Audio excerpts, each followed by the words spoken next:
Hi and welcome to another narration presented by yours truly, Cryptids Roost.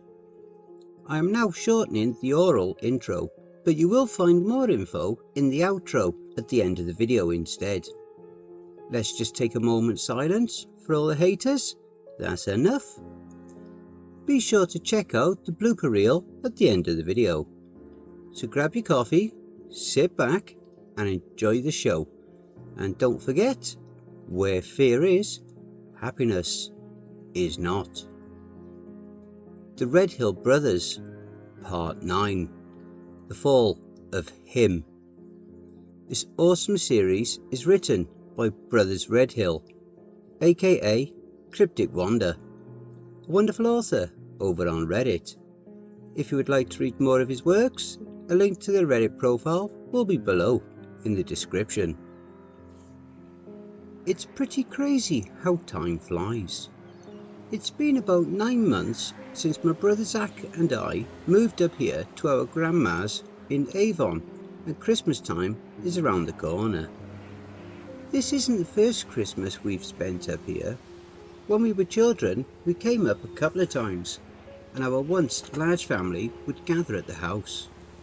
Good old Uncle Bob would bang the keys of the ancient piano our grandpa used to have while we sang carols, gambled with cards, and Grandma would make the most delicious bread you've ever eaten this side of Bangor.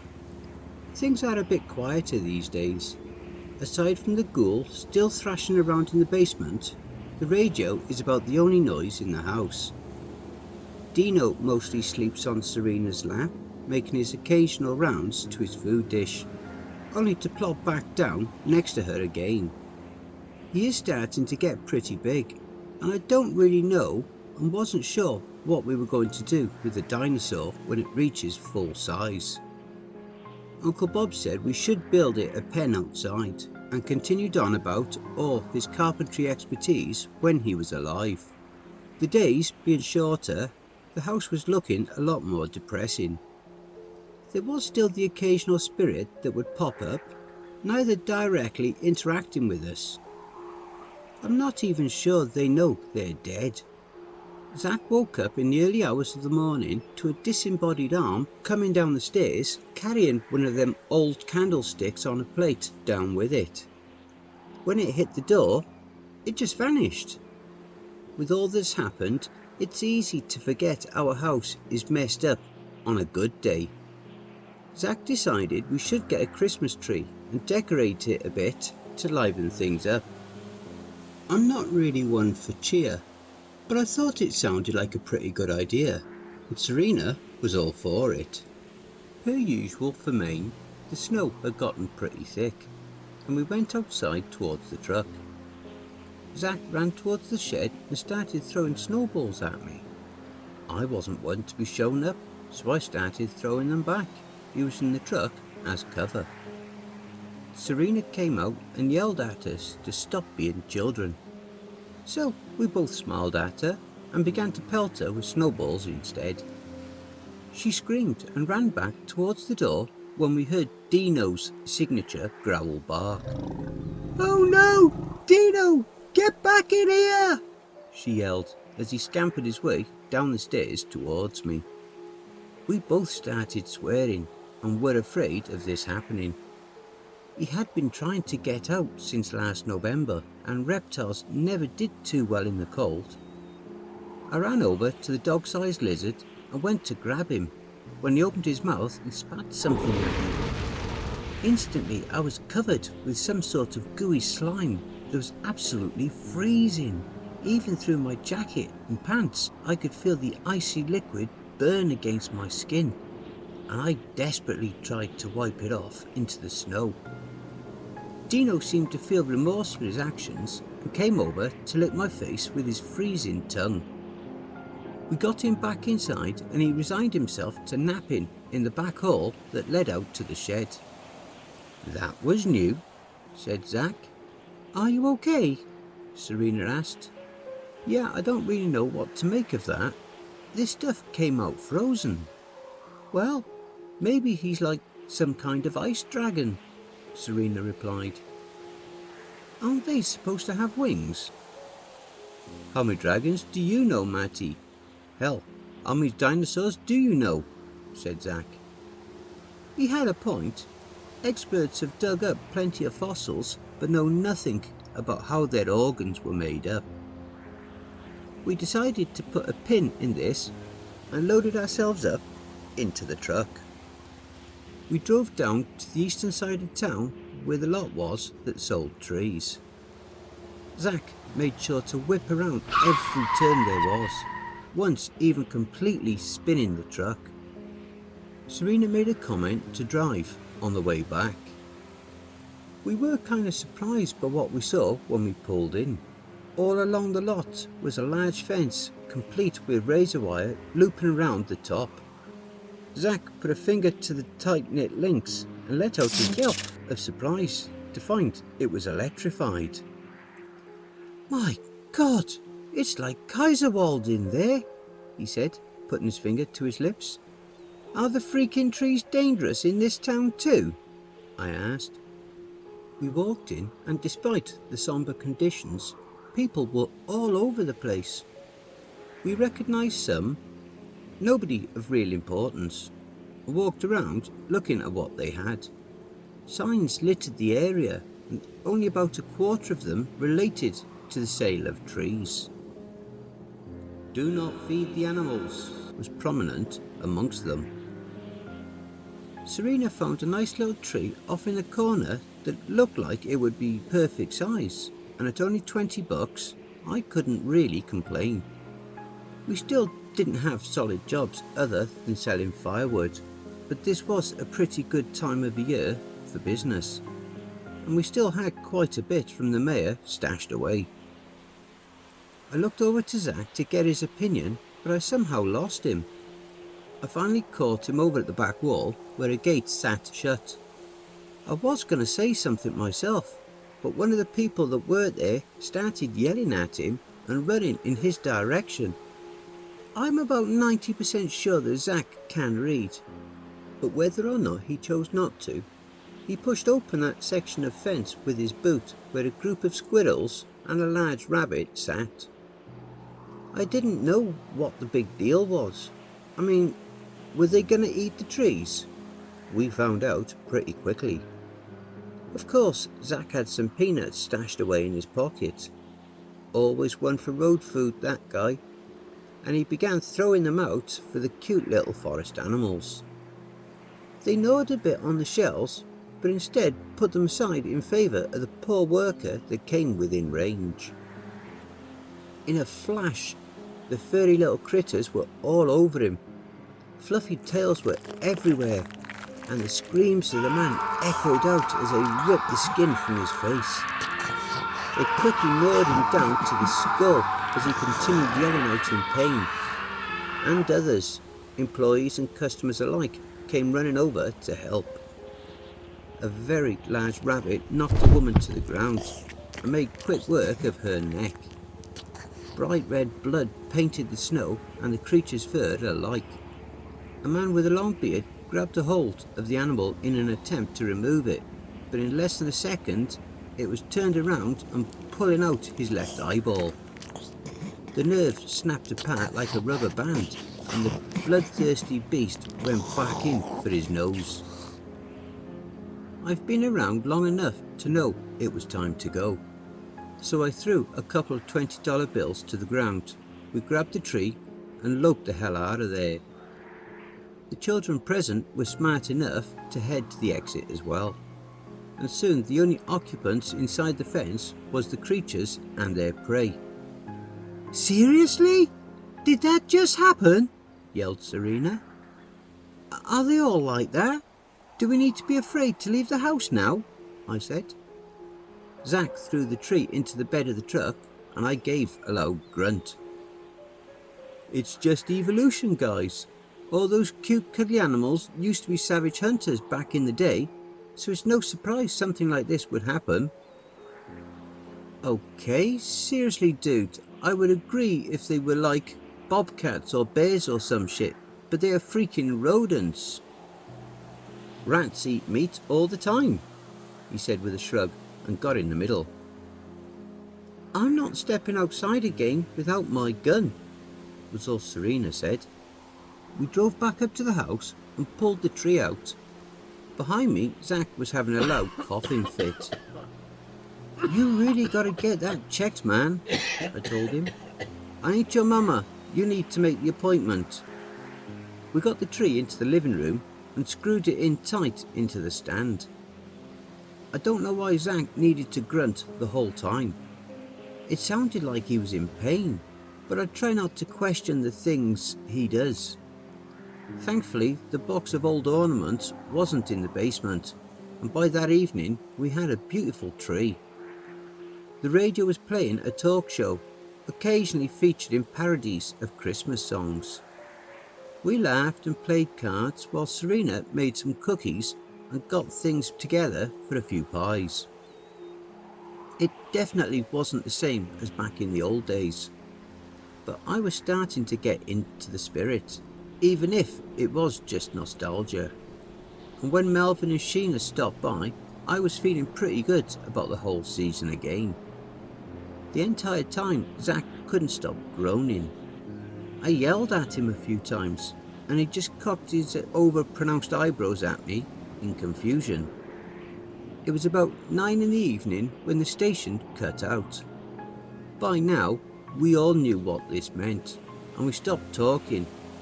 Even that damn grunting of Zach's took a break. Hello and good evening, listeners. The current time is 9:13. The weather is windy at a bone-chilling negative 12 degrees Fahrenheit. The sun never rises, but make do with what hope you can. The age of Telper is upon us, and while it may be too late this time, it is never too late for you. Avoid the forest animals to the east of town, no matter how adorable they look. They're not what they appear to be. When dancing, one must always bow at the beginning of the song. This is important, as it's not only polite, but it will spoil his plans.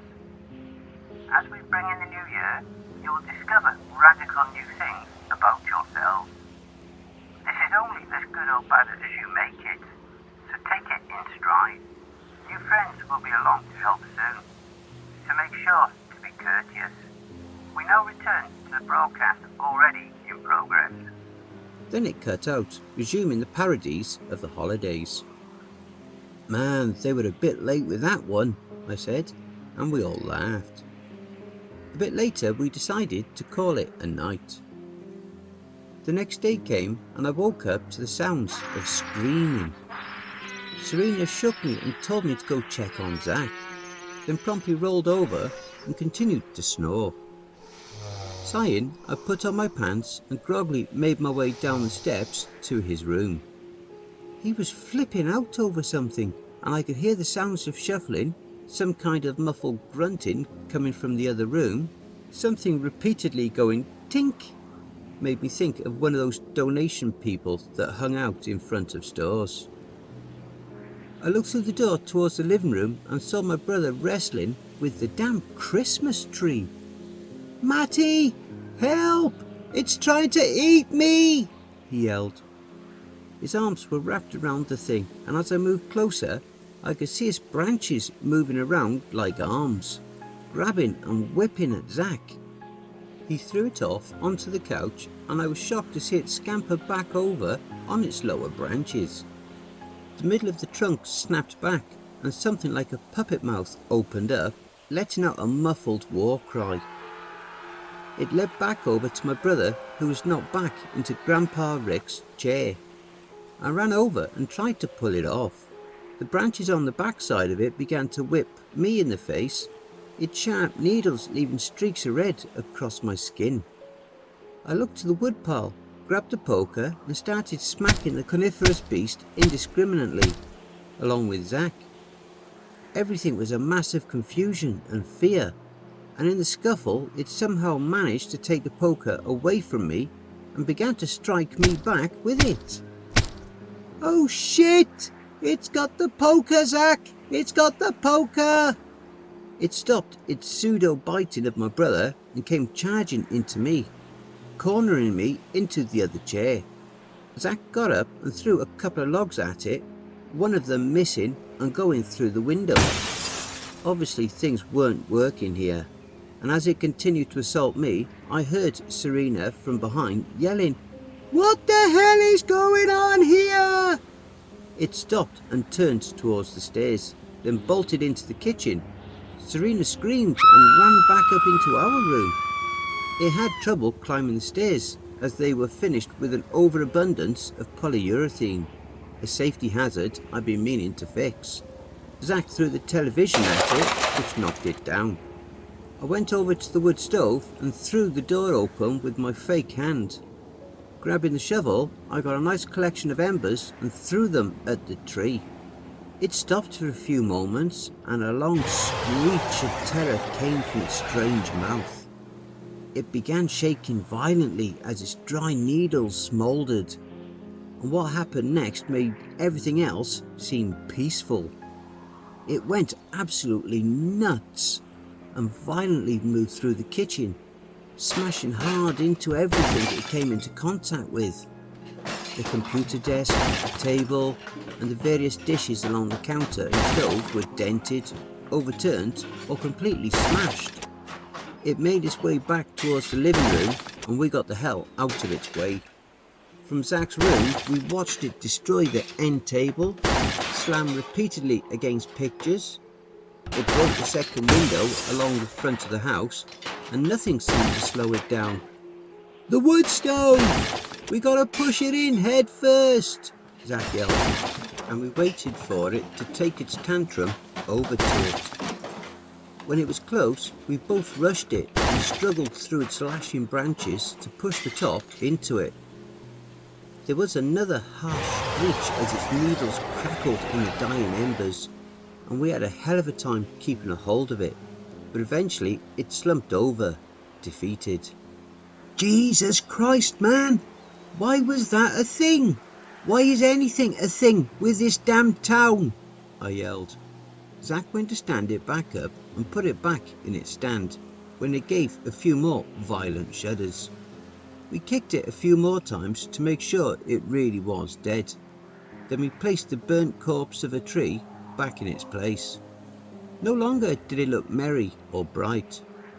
Rather, with its snapped branches and lacquered needles, it gave the appearance of a very haunted Christmas, one we wouldn't forget for the rest of our days. I sat down in Grandma's old rocker to gather my thoughts. Serena came timidly down the stairs, and after seeing everything had settled down, she grabbed a broom, a synthetic one, and began sweeping up the shattered remains of the ornaments. There was a quick glow from the tree stand that shot out towards the wall. The bulb in the living room grew bright, then popped. "Do you think it's dead?" she asked. As if to answer her questions, the tree fell back to the ground, needles flying everywhere. We cleaned things up as best we could, and after a few beers, we got ourselves ready for the party in Phillips. I wasn't sure what all it would include, but from what Serena told us, there was food, dancing, and some games for the children. I thought it would be nice to get out of the house for a while, and Zach was on board as soon as she said food. We put on the sparkling tuxedos she had made for us, and I had to say we looked pretty damn spiffy. She was kind enough to hem mine down to the elbow of my left side, but I decided to use the prosthetic that the duende made for me. While the others got ready, I took a quick count of the ammo I had left from the fight I had with the Naga. 3 M80s. I didn't think I would need them, but with this town, it's always best to be prepared. Zach threw a chicken down the cellar hatch for Captain Bubbles, and I tossed a couple of joints onto the pool table in the shed to the duende for luck. We started towards the truck when Zach stopped me. "Hey, I think I'm going to hitch a ride with Melvin and Sheena. I still got to do some prep work for the party." "Are you sure?" I asked. "Melvin and Sheena sold their van, remember?" "Oh right, well, don't worry about it. You kids go have a good time. I'll catch up he said with more enthusiasm than I liked. All right, but don't complain when you miss out on the snacks. It'll be fine, just go. So with that, Serena and I got in the truck and headed down the hill. I knew Zach was planning something. Of course, I didn't find out until much later what that something was. It was about 5:30 p.m. when we arrived. People were dressed pretty nice for a small town such as this. The recreation centre served as a main hall, and to the right of it, in the centre of town, stood a massive Christmas tree. It was easily 20 feet tall and had been beautifully decorated with lights and old-looking ornaments. I have to say, I was impressed. To reiterate, this wasn't our first Christmas here, but we never much left the house for anything, let alone town functions. It was nice to feel normal for once. I saw a lot of people from the tree farm earlier. If that bloody scene left a mark on them, it sure as shit didn't show. Naturally, Mayor Bargast wasn't there. He rarely made public appearances. It could have been to not scare the people he was in charge of, or possibly he was self-conscious. Either way, it was a relief to not have those dead little puppet eyes gazing at me. Nick Mason is the owner of the Bull and Serena's former boss. She stopped and talked to him a little longer than I would have liked. I mean, they worked together, so if something was going to happen with them, it would have already, right? He does have 2 hands and a job, but I'm sure I'm just being clingy. She came back over when she was finished and gave me a peck on the cheek. All thoughts of jealousy faded as I looked into those beautiful green eyes. Sometimes I take the good for granted, but you just never know how long it's gonna last. Right there, in that moment, I wanted to spend a lifetime. Just me and the most gorgeous woman in the world. Wouldn't you fucking know it? Mister, look at me. I like to rip chunks out of your flesh and laugh at you. Him crashed the party. We were just getting ready to kiss and maybe dance, I think, when all the windows opened at once. The cold air of late December blasted through as all the lights in the hall went out. Remember what the radio said? I ducked down with Serena and a large carving knife shot over my head into the wall. I could hear his laughter even before I saw him. Of course, as I mentioned before, it was no longer that of an old man. I looked towards the end of the long room where the refreshments were, and he sipped a cup of punch much longer and louder than necessary. As with his voice, he had the body of a strong young man. His golden hair curled tightly into itself, and he floated in a laying position while taking his time, building his presence. Everyone in the building tried to leave, but as soon as they approached the doors or windows, they slammed shut. Everyone was trapped in here with that demented freak. Matthew Redhill, I really can't thank you enough. You've no idea what kind of hell it was to be in that disgusting form. That witch Eileen will get what's coming to her. Your father already did. Ha ha ha ha ha ha! Hey, ugly! You're a grey sprinkle on a rainbow cupcake. Now get out of here before I make a scratcher out of your spine. Oh, I don't think so. I'm going to finish what I started. His voice was reaching a strange, manic, high-pitched tone now. I'm going to peel the flesh from your bones, slowly in long, bloody strips. His eyes were turning an intense, fiery reddish-yellow colour, and his voice was getting deeper. He raised his hands in the air and watched with real interest as they slowly sloughed off. Long, sharp hooked blades grew from his wrists, slicing through his once beautiful digits. Skin, bone and blood plopped to the floor as he admired his new appendages. "Matt, what's happening?" Serena yelled. "Don't worry about it. Just go and get everyone else out of here, I said, shoving her towards the door. It was useless, as whatever force that kept the large door shut was stronger than the people pulling, and they ran to the other side of the room, trying the other exits. The freak gave me a wicked toothed smile and shot over towards me. He was fast. I barely had enough time to raise my fake arm, blocking the blow from one of his claws. He raised the other to jab my side, but before he could, I pulled the tab on my arm and shot an M80 into his face, almost as much mine as well. The explosion stunned us both, and he let out an anguished snarl. I grabbed one of the platters on the table behind me and swung it into his nose, then kicked him in the crotch for good measure. I really don't know if demons or gods or whatever he was had a no-no square, but it gave me enough time to get around him and fire another into his back. He turned quickly, and his blackened face a mask of anger. Once again he was in front of me, faster than what should have been possible. Across the room I heard the sounds of gunshots. Serena fired every bullet she had into him, punching holes through his side and head. He gave me a hard kick which sent me sprawling into a mess of folding chairs. I looked up and screamed as I saw one of his claws rake across her neck. My world shattered. I couldn't think, and I honestly don't really remember doing it, but somehow I made my way over to him and brought him to the ground. I laid punch after punch into that freak's face, knowing full well that it wouldn't bring her back, but not caring one bit. Like the gunshots, they did little to him though, and he ended up flipping me onto the ground. Your blood is going to taste so sweet, Matthew Redhill. But first, let's take that other arm of yours, he said with a crazed grin. One of his claws held my prosthetic hand to the ground. There was nothing I could do, and I watched in horror as his face began to change.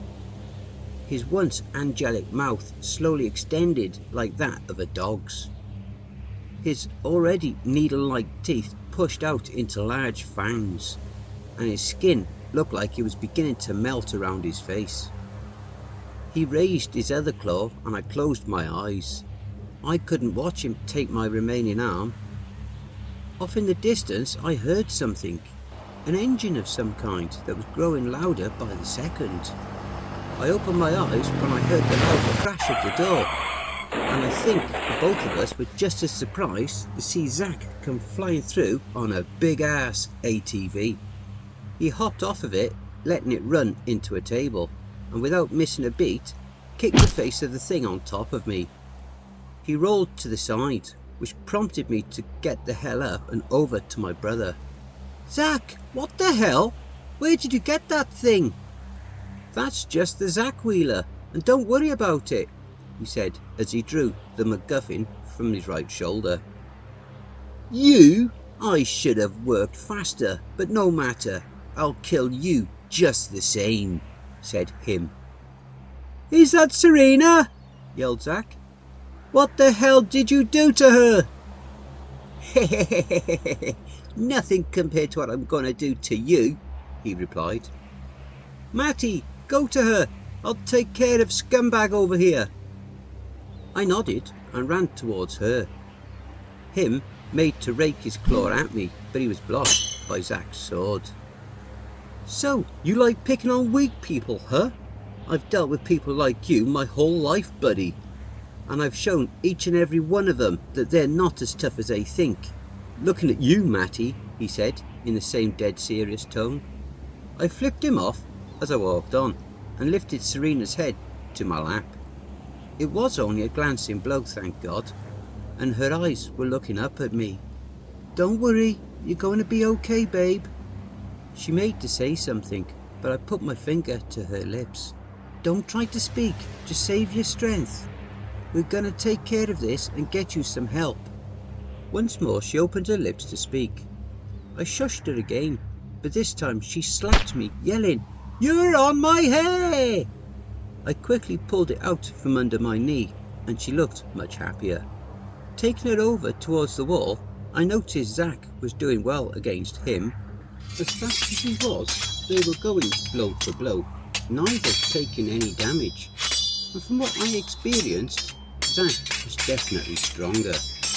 I set her down and gave her a peck on the forehead before going back over to join the fight. The former hobo raised a claw to strike, and I fired off my last M80, nailing him in the back of the neck. He snarled back to me in anger, and that's when I caught the glint of Zach's sword shoot through his chest. "Gotcha, you bastard! You ain't worth a damn," said Zach. He pulled the blade out as him gasped. He dropped down to his knees, then lay on the floor.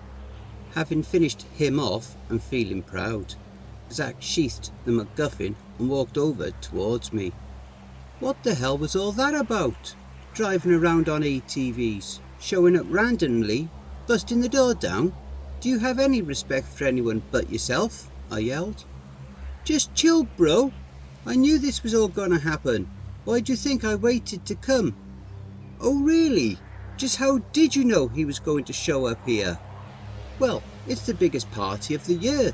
The whole town pretty much ran by me.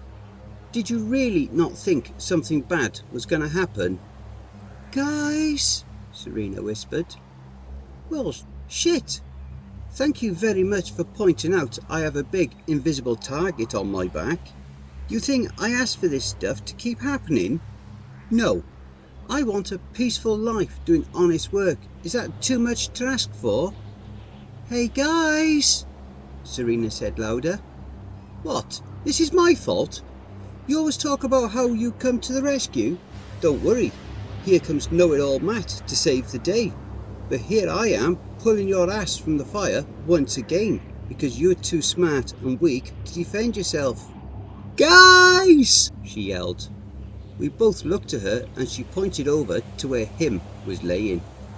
He was standing up again, looking really unhappy.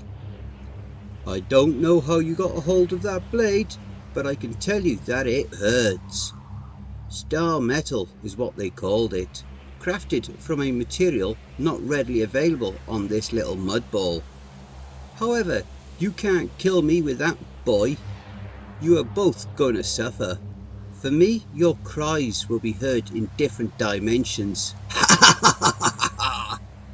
Would you kindly shut the hell up? We are in the middle of something, Zach yelled back. You know what you are, Matty? You're a little mama's boy. I'll show you a mama's boy, I yelled back. Zach, always thinking he was smart in the slightest, was getting to me. But he was not about to give me any of that fake wit stuff.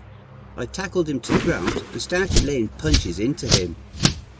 He threw me off and I felt the back of his fist crack against my jaw, and then things were kind of a blur.